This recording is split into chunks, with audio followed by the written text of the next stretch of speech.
रूस और यूक्रेन के बीच जारी जंग में अब रूस दौर की शुरुआत हो चुकी है, उस दौर की शुरुआत हो चुकी है जिसके बारे में अब तक महज कयास लगाए जा रहे थे। और खबर है कि G20 देशों की बैठक के बीच पुतिन की सेना ने यूक्रेन और उसके सहयोगी देश पोलैंड पर जबरदस्त हमले शुरू कर दिए हैं। दावा ये किया जा रहा है कि इस दौरान पुतिन की सेना ने एक ही दिन के भीतर 90 मिसाइलों से हमला किया। तो रूसी सेना के इस सीरियल अटैक के बाद भयानक युद्ध की आहट साफ सुनाई देने लगी है।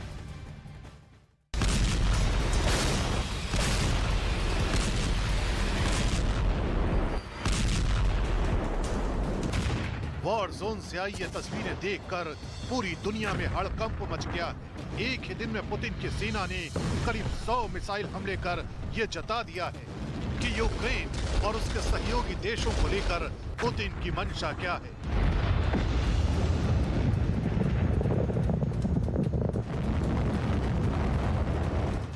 पुतिन का ये हमला इसलिए और ज्यादा डराने वाला है क्योंकि इस बार पुतिन की 90 मिसाइलों से निकले बारूद ने नेटो देशों के उस पोलैंड को भी टारगेट किया है जो लगातार इस युद्ध में यूक्रेन का साथ देता आया है।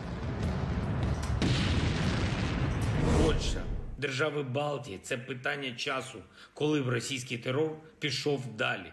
Треба поставити на місце терориста.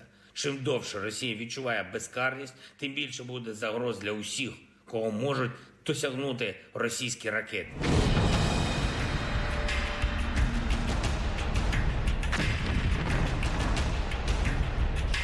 रूस के इन हमलों ने महज कुछ ही घंटों के भीतर यूक्रेन में भयानक तबाही मचाई।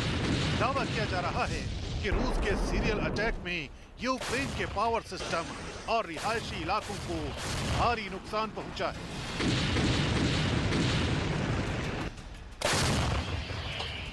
इंडोनेशिया के बाली में एक तरफ G20 की बैठक चल रही है जहां यूक्रेन युद्ध एक बड़ा मुद्दा है।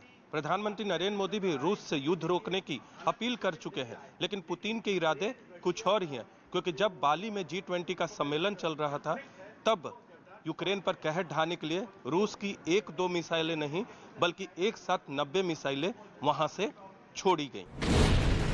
यूक्रेन के राष्ट्रपति का दावा है कि उन्होंने रूस के इस हमले को लेकर दुनिया को पहले ही आगाह किया था और अब G20 देशों की बैठक के बीच पुतिन की सेना ने यूक्रेन और पोलैंड पर यह हमला कर अपने खौफनाक इरादों को जाहिर कर दिया है। Сталося те, про що ми давно попереджали. Ми говорили про це. Терор не обмежується нашими державними кордонами. Вже поширюється на територію Молдови. А сьогодні російські ракети ударили по Польщі, по території нашої дружньої країни. Загинули люди. Прийміть, будь ласка, співчуття від усіх українських братів. Скільки разів Україна говорила про те, що нашою країною держава-терорист не обмежується.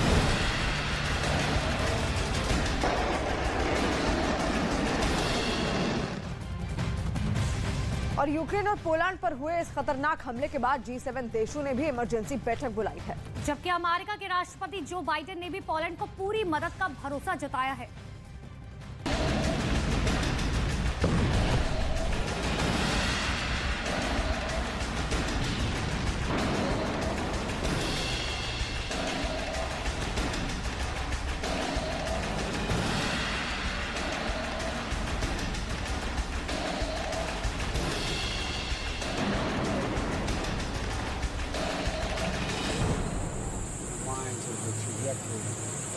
Fired from Russia, but we'll see.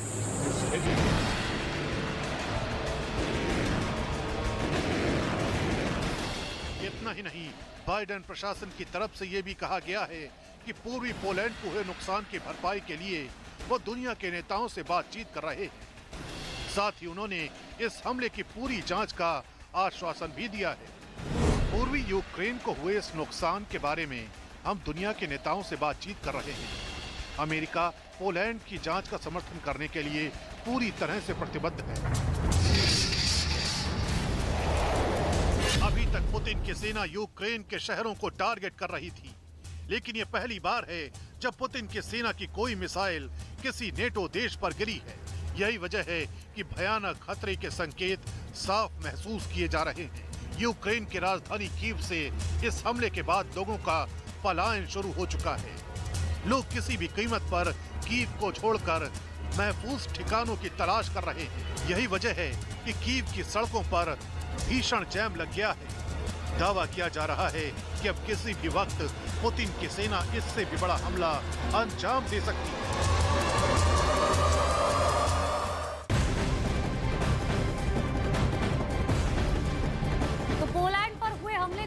नई बात भी लगातार सामने आ रही है।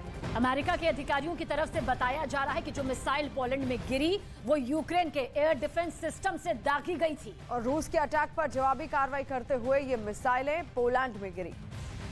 तो यूक्रेन की ये मिसाइल हो सकती है, ये कहा जा रहा है, लेकिन शुरुआती जांच रिपोर्ट में फिलहाल ये दावा किया गया है कि ये मिसाइल पोलैंड पर हुए हमले का पर नया दावा है।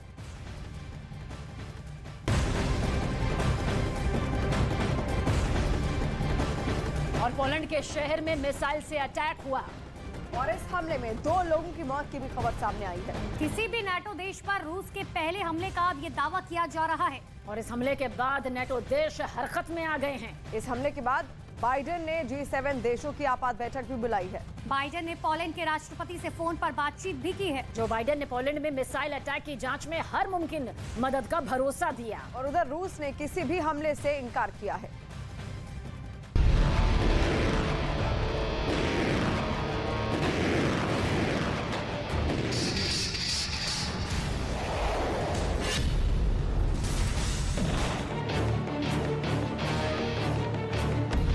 टारगेट यूक्रेन था या नाटो को बड़ी चेतावनी थी, क्योंकि मिसाइल ने सीधे पोलैंड को टारगेट किया।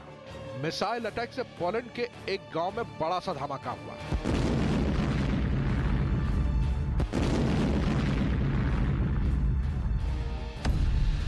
जहां धमाका हुआ वो यूक्रेन बॉर्डर से बेहद करीब था। ये धमाका पोलैंड के शहर बुर्बियेशोव में हुआ। ये धमाका तब हुआ जब रूस ने यूक्रेन के शहर लवीव पर कई मिसाइलें दागी।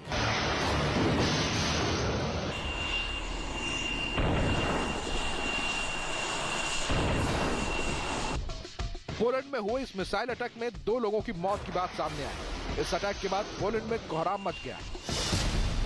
पोलैंड में सेना को अलर्ट कर दिया गया। पोलैंड के प्रधानमंत्री ने सुरक्षा परिषद की बैठक बुला ली और पोलैंड की सीमा में अमेरिका के फाइटर जेट्स गश्त लगाने लगे। Na terenie powiatu chrubieszowskiego do eksplozji, która doprowadziła do śmierci 2 obywateli Polski.